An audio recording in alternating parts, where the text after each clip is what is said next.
السلام علیکم ورحمۃ اللہ وبرکاتہ۔ چلیے جی وعلیکم شروع السلام۔ کرتے ہیں۔ چلیے جی شروع کرتے ہیں اپنی کلاس کو۔ ہم نے آیت نمبر 16 تک پڑھ لیا تھا سورہ توبہ کی۔ آگے دیکھیے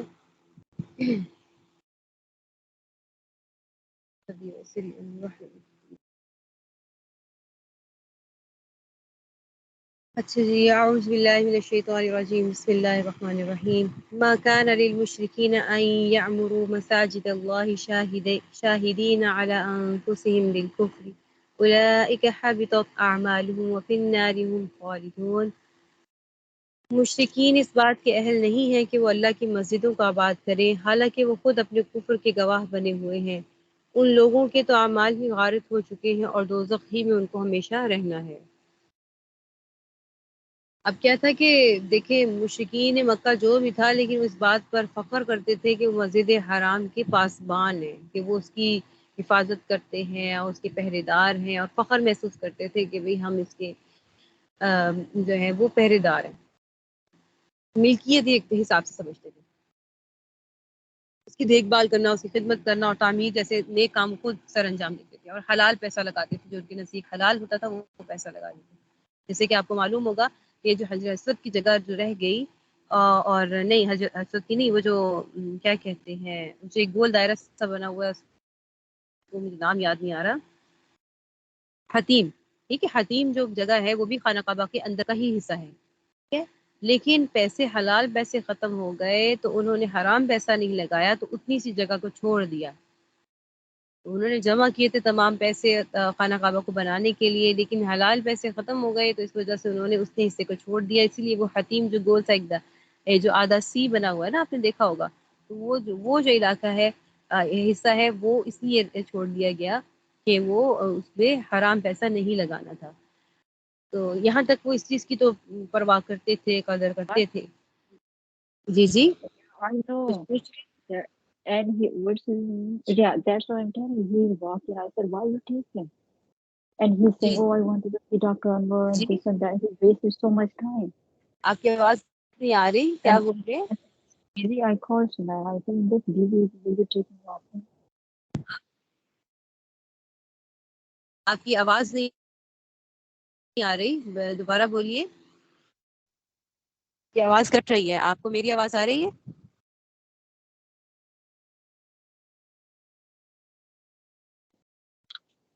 جی جی آواز آ رہی ہے، جی آواز آ رہی ہے آپ کی۔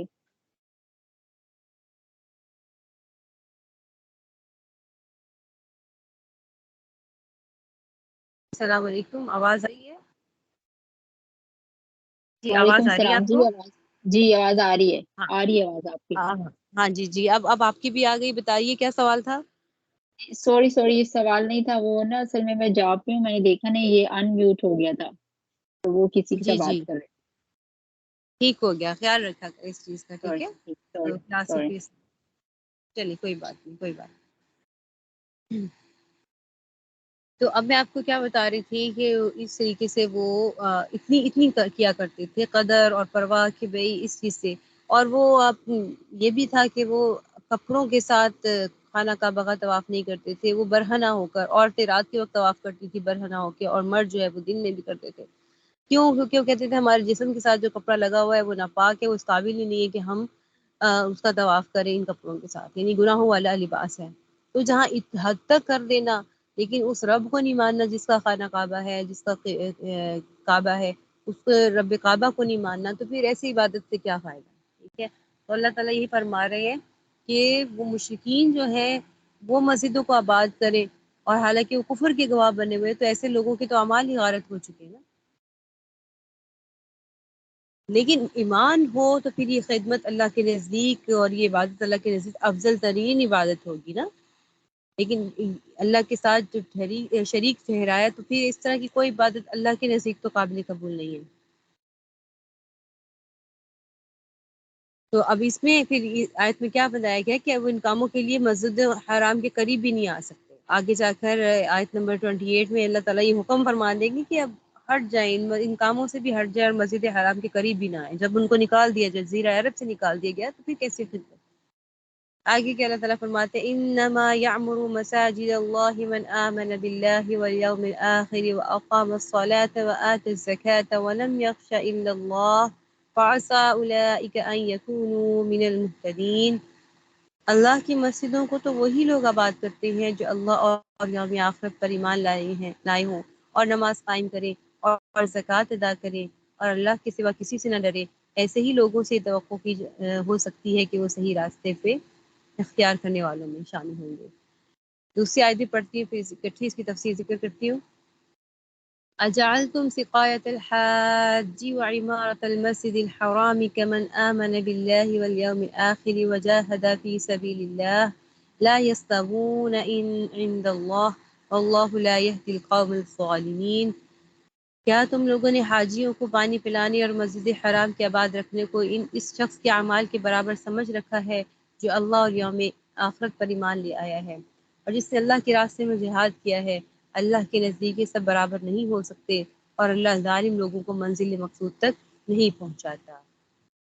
اب یہاں پر اس آیت نے اسے پچھلی دو آیتوں نے بھی یہ اصول بتا دیا کہ نیک کام ایک درجے کے نہیں ہو سکتے. یعنی اگر کوئی شخص فرائض تو ادا نہ کرے لیکن نفلی کاموں میں لگا رہے تو یہ کوئی نیکی نہیں اللہ کے نزدیک. ٹھیک ہو گیا؟ ہاں مومن کو اجر ملے گا لیکن اس سے فرائض سے ہٹ گیا وہ تو اس کی تو سزا ملے گی نا.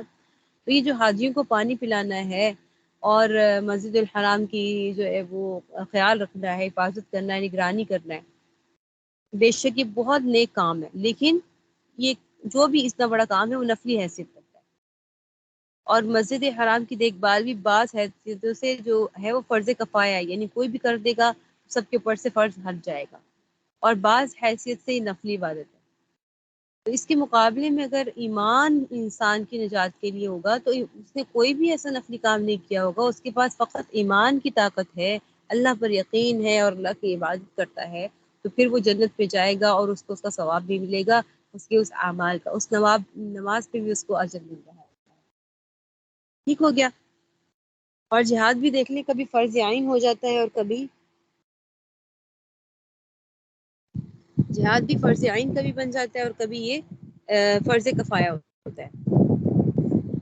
لہٰذا کسی کو بھی جو ہے وہ صرف ان خدمات کی وجہ سے کسی مومن پہ فضیلت حاصل نہیں ہو سکتی. ٹھیک ہے؟ تو اب یہ سوال پیدا ہوتا ہے کہ جتنی بھی این جی اوز بڑی بڑی بنائی ہوئی ہے، یہ کافروں نے بنائی ہوئی ہیں اور وہ بڑا پیسہ لگا رہے ہیں، اور ہمارے ہاں بھی کئی مسلمان جو آج کل کیا کہتے ہیں اپنے آپ کو ماڈرن کہتے ہیں اور کیا کہتے ہیں کہ ہم تنگ ذہن نہیں ہیں، تنگ نظر نہیں ہیں، تو ایسے مسلمان انہی چیزوں کو نوٹ کرتے ہیں بھئی وہ تو اتنے یہ اس طرح کے کام فلاحی کام کر رہے ہیں، وہ تو جانوروں سے اتنی پیار کرتے ہیں، یہ کرتے ہیں تو وہ کرتے ہیں. تو جانوروں سے پیار کرنا، جانوروں کی خدمت کرنے پر ہوگا کہ اگر آپ ان کو نقصان پہنچا رہے ہیں یا ان کو مار رہے ہیں تو اس کا بھی حساب ہوگا، لیکن اگر آپ انسان پر جانور سے زیادہ ظلم کر رہے ہیں اور دوسری طرف جانوروں سے پیار کر رہے ہیں تو یہ کہاں کا انصاف ہے؟ ٹھیک ہے؟ تو اللہ تعالیٰ کے نزدیک اگر آپ کوئی بھی نفلی کام نہیں کر رہے لیکن آپ صرف فرائض ہی ادا کر رہے ہیں اور مسلمان ہیں، اللہ پر ایمان رکھتے ہیں، تو ضرور آپ کو اجر ملے گا. لیکن آپ کے پاس ایمان کی طاقت نہیں ہے اور آپ نفلی کام کر رہے ہیں، ثواب کے کام بے شمار کر رہے ہیں، ٹھیک ہے؟ تو لیکن وہ پھر آپ کو کیا ہوگا، اس کا آپ کو ثواب اللہ تعالیٰ دنیا میں ہی پورا حساب دے دیں گے، لیکن آخرت میں کوئی حساب نہیں ہوگا. وہ ہے نا ایک واقعہ ذکر کیا جاتا ہے کہ بھئی ایک کافر کی موت ہوئی تو اس نے پانی کا گھونٹ مانگا تو اللہ تعالیٰ نے اس کو جو ہے وہ پانی کا گھونٹ پلوا دیا. ٹھیک ہے؟ تو پانی اس نے پی لیا. فرشتہ نے پوچھا بھی اللہ پاک کس کو آپ نے دے دیا، حالانکہ یہ تو کافر ہے، اللہ آپ کا شریک کرتا تھا. اللہ تعالیٰ نے فرمایا اس نے فلاں نیکی کی تھی کوئی، اس کی کئی نیکی میں سے یہ ایک نیکی کا بدلہ رہ گیا تھا دنیا میں، جس سے نیکی کی تھی کوئی، تو اب اس کا بدلہ میں یہ نہیں چاہتا میں آخرت میں اس کو بدلا دوں، اس کا بدلہ میں یہی چکا دینا چاہتا ہوں دنیا میں ہی، کیونکہ آخرت میں اس کا کوئی بدلہ نہیں ہے.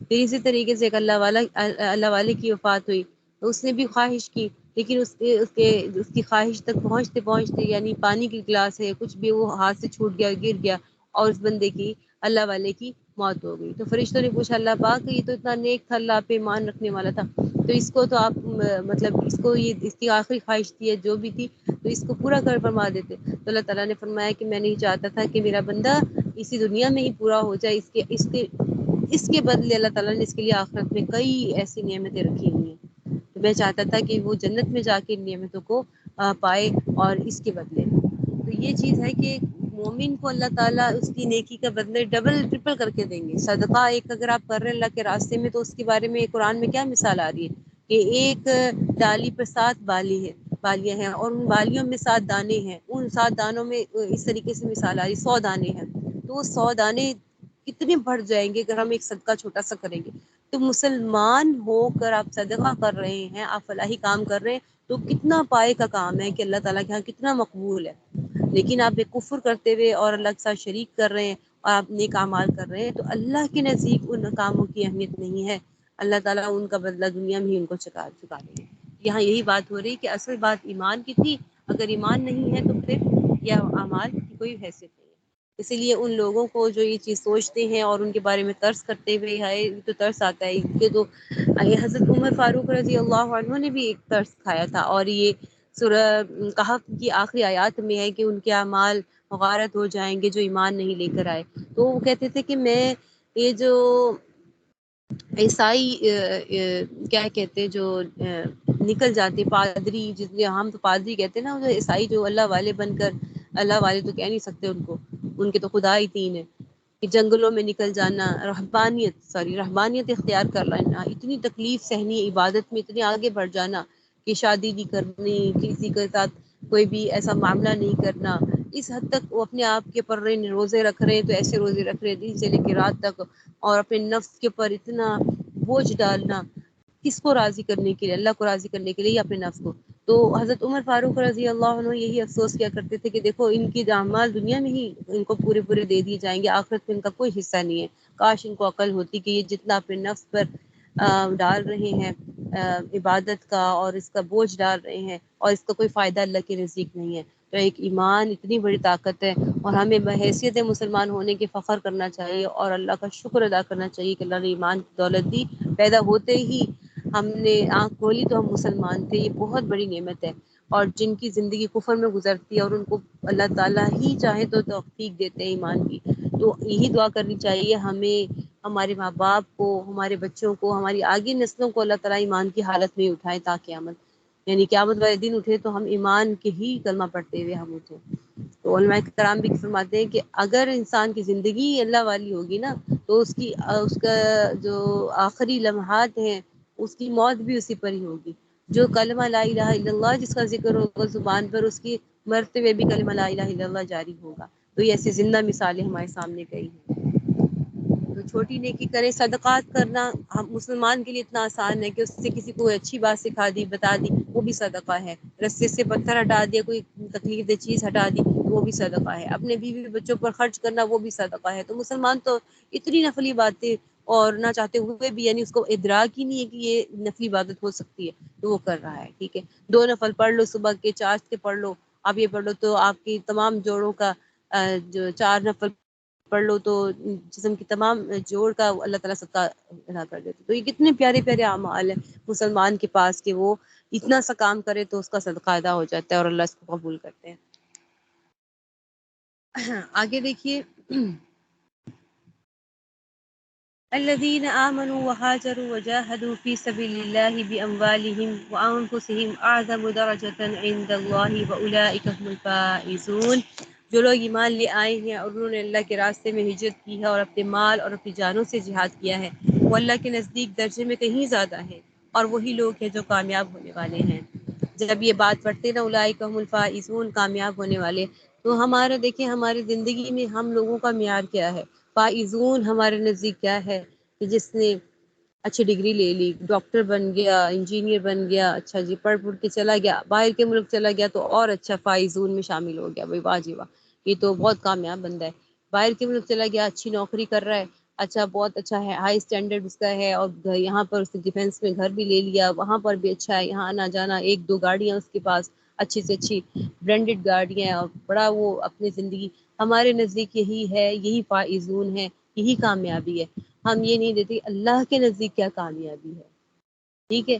ایک چھوٹی سی جھونپڑی میں بیٹھا ہوا بھی وہ اللہ کے ان بتائے گئے اعمال کے اوپر عمل کر رہا ہے تو اللہ فرماتے ہیں یہ کامیاب بندہ ہے. اور ہم کامیابی کس میں ڈھونڈ رہے ہیں؟ اولئک هم المفلحون، یہ کامیاب لوگ ہیں. جہاں کامیابی کا معیار اللہ کے نزدیک ہے اس کو ہم کامیابی کا معیار ہی نہیں سمجھتے. اسے تو ہم کہتے ہیں یہ تو مولوی ہے، یہ تو دکیانوس سا بندہ ہے، اس کو تو بس کچھ نہیں ہے، یہ تو ایسے ہی ہے، بس یہ تو ایسی باتیں کرتے ہیں، امت کو ڈرانے والی باتیں کرتے ہیں. ٹھیک ہے. تو اللہ کے نزدیک معیار بنانا ہے ہمیں، دنیا کے نزدیک نہیں. دنیا تو جتنی نصیب میں لکھی ہے وہ تو ملنی ہے ہر ایک کو. تو یہ بات ہمیشہ یاد ہے کہ ہم الفائزون، یہ وہ لوگ کامیاب ہے. تو مجھے اللہ کے سامنے اسٹینڈرڈ والا بننا ہے، مجھے اللہ کے آگے فائزون میں شامل ہونا ہے. اور اللہ نے کیا کیا شرائط پیدا کی ہیں کہ یہ لوگ کامیاب ہیں. یہ اس جنت کے مالک ہے جس کا عرض زمین اور آسمان کے عرض کے برابر ہوگا. تو وہ کتنی بڑی کامیابی ہے. ٹھیک ہے. یہاں پہ جتنا بھی کوئی امیر ہو جائے اس دنیا میں، کیا وہ اتنی بڑی زمین کہیں بھی خرید سکتا ہے کہ دنیا اور زمین اور آسمان کے برابر اس کے پاس اتنا بڑا پلاٹ ہو؟ نہیں خرید سکتا. تو وہ جنت کی نعمتیں ہیں، وہ اصل کامیابی ہے. اس ہی راستے پر چلنا ہے جو اللہ تعالیٰ نے بتا دیا. اللہ نے تکالیف دی، وجاہدوا فی سبیل اللہ، اللہ تعالیٰ کے راستے میں جہاد کیا. اور سب سے بڑا جہاد بالنفس ہے. ٹھیک ہے. سب سے بڑا جہاد اللہ کے راستے میں کٹنا مرنا. تو ظاہر ہے جب جنگ میں گئے تو بس جب فیصلہ کر لیا اللہ کے راستے میں جان دینی ہے تو پھر تو جان جا بھی سکتی ہے نا. تو اللہ کے راستے میں دیا، غازی بن جائیں گے ہم. لیکن یہ جو وہ جہاد ہے جو ہم روز لڑ رہے ہیں اپنے آپ کے ساتھ، اپنے نفس کے ساتھ، اپنے ماحول کے ساتھ، وہ سب سے بڑا جہاد ہے. ٹھیک ہے. تو یہ اسی پہ کامیابی ہے سب سے بڑی، کہ جو انسان اپنے آپ کے اندر جو اللہ نے فرمایا فَأَلْهَمَهَا فُجُورَهَا وَتَقْوَاهَا، اللہ نے ڈال دیا فجور اور تقوی کو. اور وہ دیکھو اب کون بندہ ہے جو اس کو کرتا ہے اور اس رستے سے اللہ کے رستے پر چلتا ہے اور دوسرے رستے سے ہٹتا ہے، شیطان کے رستے سے ہٹتا ہے. تو اصل جہاد کون سا ہے؟ جہاد بالنفس ہے. اس کو اللہ فرماتے ہیں. ٹھیک ہے نا. یہی بات آ رہی فی سبیل اللہ باموالہم انفسہم. انفسہم میں یہ بھی ہے کہ اپنی جانوں کو اللہ کے راستے میں دے دیا، اپنے مال کو بھی دے دیا اللہ کے راستے میں. آج ہم یہ نوٹ کریں، ہم یہ آیتیں پڑھتے رہتے ہیں، ہم دیکھیں کہ ہمارا کتنا مال اللہ کے راستے میں لگ رہا ہے، کتنا مال ہمارا اپنے لیے لگ رہا ہے. اور ایسے صحابی مثالیں آپ جانتے ہیں، حضرت ابوبکر صدیق رضی اللہ عنہ کے غزوۃ تبوک کے موقع پر. ابھی اس میں غزوۃ تبوک کا واقعہ ذکر ہوگا اس صورت کے اندر. جب شاید آپ پہلے پڑھ چکے ہوں یہ والی صورت کا، آپ نے تفسیر کہیں کی ہو آپ میں سے کسی نے، کہ جب وہ 3 لوگ جو تھے وہ پیچھے رہ گئے تھے غزوۃ تبوک میں، تو اللہ نے ان کی توبہ قبول کی تھی، کس طرح کی تھی اور ان کو کیا سزا ملی تھی ایک حساب سے اللہ تعالیٰ کی طرف سے. تو وہ بات انشاءاللہ جب آئے گی تو کریں گے. تو غزوۃ تبوک میں حضرت ابوبکر صدیق رضی اللہ عنہ نے اپنا تمام مال اللہ تعالیٰ کے راستے میں دے دیا. اور کیا فرمایا کہ اپنے گھر میں کس کو چھوڑ کے آئے ابوبکر؟ میں اللہ اور اللہ کے رسول کو چھوڑ کے آیا. آپ ہی کبھی سن لیتے ہیں، ہم کبھی تصور تو کر کے دیکھیں کہ کیا ہم یہ کر سکتے ہیں؟ کیا ہمارے گھر والے اتنے ایمان کے اتنا اونچا لیول ہے کہ وہ برداشت کر لیں کہ لو جی ابو جی جا رہے اللہ کے راستے میں تو دینے بھی سارا مال دے رہے، ہمارے لیے کیا چھوڑیں گے؟ یہاں وہ مرتے کا بعد میں ہے، 4 پائی ابھی پڑی بھی ہوتی ہے تو حصے ہونے لگ جاتے ہیں، بھی جو چھوڑ کے کیا گئے بھی مجھے میرا حصہ دو پہلے.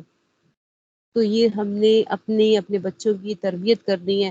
ہمیں چاہیے کہ بچپن سے ہی ان کے ہاتھ میں دیں، ان کو دینے کا عادی کریں، ان کو شیئر کر کے کھانے کا، شیئر کر کے دینے کا اور اللہ کے راستے میں دینے کا ہم انشاءاللہ ان کو عادی کریں، تاکہ وہ سخاوت کی طرف آئیں. اور سخی بندے سے اللہ محبت کرتے ہیں، اللہ کے بہت قریب ہے وہ.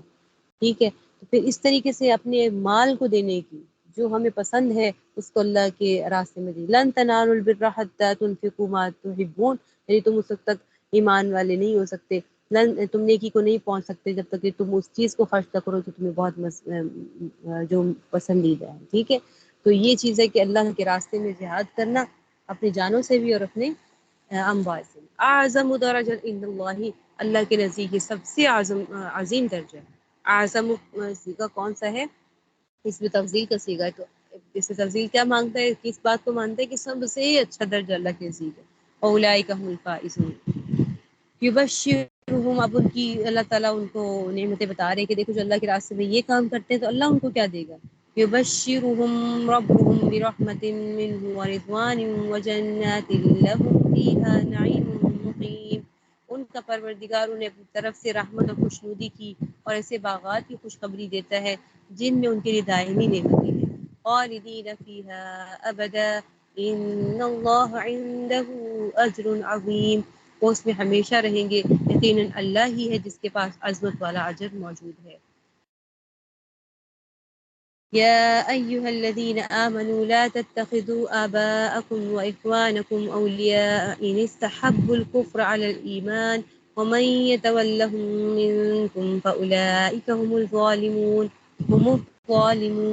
اے ایمان والو، اگر تمہارے باپ بھائی کفر کو ایمان کے مقابلے میں ترجیح دے تو ان کو اپنا سرپرست نہ بناؤ، اور جو لوگ ان کو سرپرست بنائیں گے وہ ظالم ہوں گے۔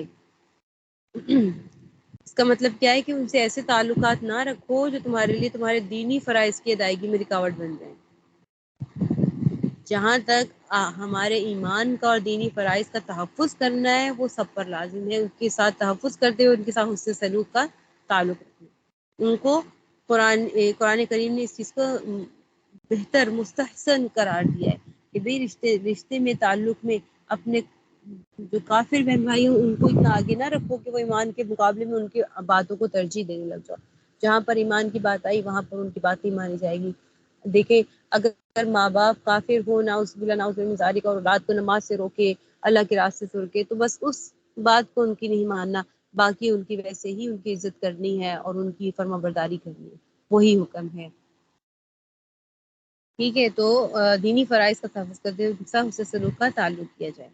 قل إن كان آباؤكم وأبناؤكم وإخوانكم وأزواجكم وعشيرتكم وأموال اقترفتموها وتجارة تخشون كسادها ومساكن ترضونها أحب إليكم من الله ورسوله وجهاد